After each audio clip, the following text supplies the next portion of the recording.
గుమ్మం దగ్గర ఆగిపోవద్దు, లోపలికి ప్రవేశించు. అపోస్తుల కార్యములు 3వ అధ్యాయం 1-8 వచనం ధ్యానం చేసినట్టు ప్రాముఖ్యంగా 2వ వచనం అంటది వాక్యం. పుట్టినది మొదలుకొని కుంటివాడైన యొక్క మనుష్యుడు మోసుకొని పోబడుచుండెను. వాడు దేవాలయంలోనికి వెళ్ళువారిని భిక్షమడుగుటకు కొందరు ప్రతి దినము వానిని శృంగారపు దేవాలయం ద్వారా దగ్గర ఉంచుచూ వచ్చిరి అని మనం చూస్తున్నాం. ప్రియమైన దేవుని బిడ్డలారా, గమనించినట్లయితే ఈ మనిషి సుందరమైన శృంగారమైన గుమ్మం దగ్గర కూర్చున్నాడు, కానీ అతని జీవితం మాత్రం ఎంత మాత్రం సుందరంగా శృంగారంగా లేదండి. గమనించండి, అతను దేవాలయానికి చాలా దగ్గరగా ఉన్నాడు, కానీ దేవుని శక్తిని మాత్రం అనుభవించలేదు. దేవుని మహిమకు చాలా దూరంగా ఉన్న వ్యక్తిలా కనపడతా ఉన్నాడు. ఎంత బాధాకరమైన పరిస్థితి అండి. గమనించండి, నేడు చాలామంది విశ్వాసులు కూడా ఇలాగే ఉన్నారండి. ప్రతి ఆదివారం సంఘానికి వస్తారు, పాటలు పాడతారు, ఆరాధన చేస్తారు, ప్రార్థన చేస్తారు, కీర్తనలు పాడతారు, బైబిల్ చదువుతారు, అన్నీ ఉన్నాయి, కానీ వారి జీవితం మాత్రం మారడం లేదు. వారి జీవితంలో మార్పు లేదు. ఎందుకంటే వారు గుమ్మం దగ్గరనే ఆగిపోయారండి. సత్యాన్ని గ్రహించుకోండి. దేవుడు నిన్ను గుమ్మం వరకు తీసుకురావడానికి కాదు ప్రియ దేవుని సంగమా, గమనించినట్లయితే ఆయన సన్నిధిలోనికి, ఆయన శక్తిలోనికి, ఆయన ఉద్దేశంలోనికి నడిపించడానికి ఆయన తీసుకొచ్చాడు నిన్ను. గమనించండి, ఆయన పిలిచింది అదే ఉద్దేశంతోనే. ఆ కుంటివాడు డబ్బు అడిగాడు, కానీ దేవుడు నడక ఇవ్వాలని, జీవితాన్ని మార్చాలని అక్కడ ఆశపడుతున్నట్లుగా మనం చూస్తున్నాం. ప్రేమ దేవుని బిడ్డలారా, గమనించండి, మనం కూడా చాలాసార్లు చిన్న చిన్న ఆశీర్వాదాలు అడుగుతాం, కానీ దేవుడు మనల్ని సంపూర్ణమైన మార్పుని ఇవ్వాలని ఆయన కోరుకునే దేవుడిగా ఉన్నాడనే సత్యాన్ని ఎన్నిసార్లు నువ్వు గ్రహించుకుందాం. ఈరోజు పేతురు ఇలా అంటున్నాడు, వెండి బంగారములు నా దగ్గర లేవు, కానీ నా దగ్గర ఉన్నదే నీకు ఇస్తాను. నజరేయుడైన యేసుక్రీస్తు నామములో లేచి నడువు అంటున్నాడు. ప్రేమ దేవుని బిడ్డలారా, గమనించండి, పేతురు మాటలు మాత్రమే చెప్పలేదు, కానీ అతని చేతిని పట్టుకొని లేపినట్లుగా మనం దేవుని వాక్యం చూస్తున్నాం. అదే క్షణంలో ఏళ్ల తరబడి, అనేక సంవత్సరాల తరబడి లేని బలం ఆయన కాళ్ళలోనికి వచ్చిందని దేవుని వాక్యం చూస్తున్నాం మనం. యేసుక్రీస్తు వారి ఒక్క స్పర్శ అది జీవితాన్నే మార్చేసిదిగా ఉందని సత్యాన్ని ఈరోజు గ్రహించుకుందాం. అతడు పుట్టుకతోనే కుంటివాడండి. ప్రజలు అతని పేరుతో పిలవలేదు.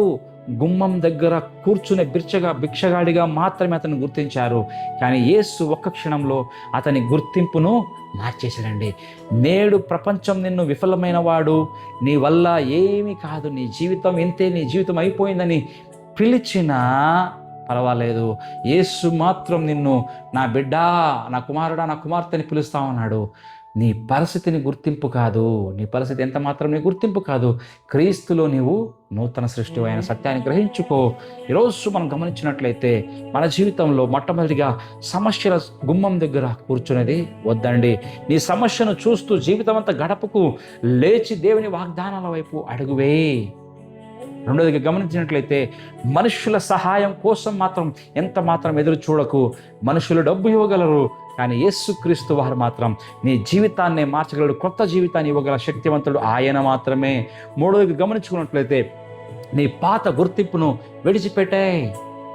నీ గతకాలం నీ అపజయం కాదు, దేవుడు చెప్పేది మాత్రమే నీ నిజమైన గుర్తు. That is the true identity. సత్యాన్ని గ్రహించుకో. నాలుగోదిగా చూసుకున్నట్లయితే విశ్వాసంతో మొదటి అడుగు వేయి. The first step.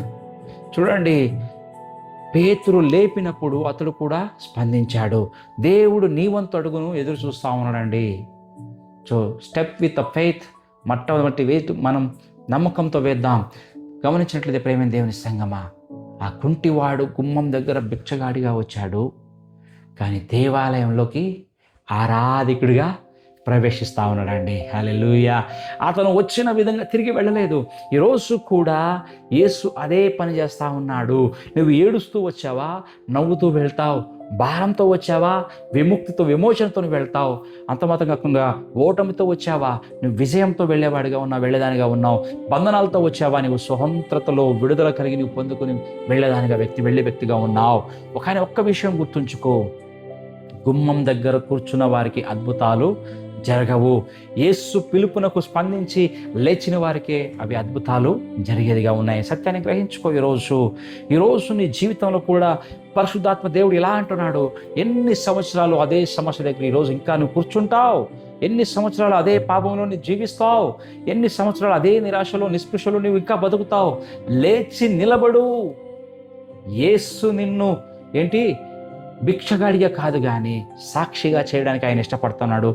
సాక్షిగా నిలబెట్టడానికి ఆయన వచ్చి ఉన్నాడు. గ్రహించుకో, నీ జీవితాన్ని చూసి ప్రజలు ఇతరు ఒకప్పుడు విరిగిపోయిన వాడు, నలగొట్టిన వాడు, ఎందుకు పనికిరానివాడు అని కాదు, కానీ ఇతని జీవితం మార్చేశాడని చెప్పే రోజులు అతి దగ్గరలోనే ఉన్నాయి.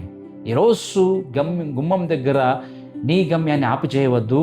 గుమ్మం దగ్గర పాత జీవితాన్ని ఈరోజు ముగించి వేసేయాలి. దేవుని సన్నిధిలోని కొత్త జీవితం ప్రారంభం కావాలి.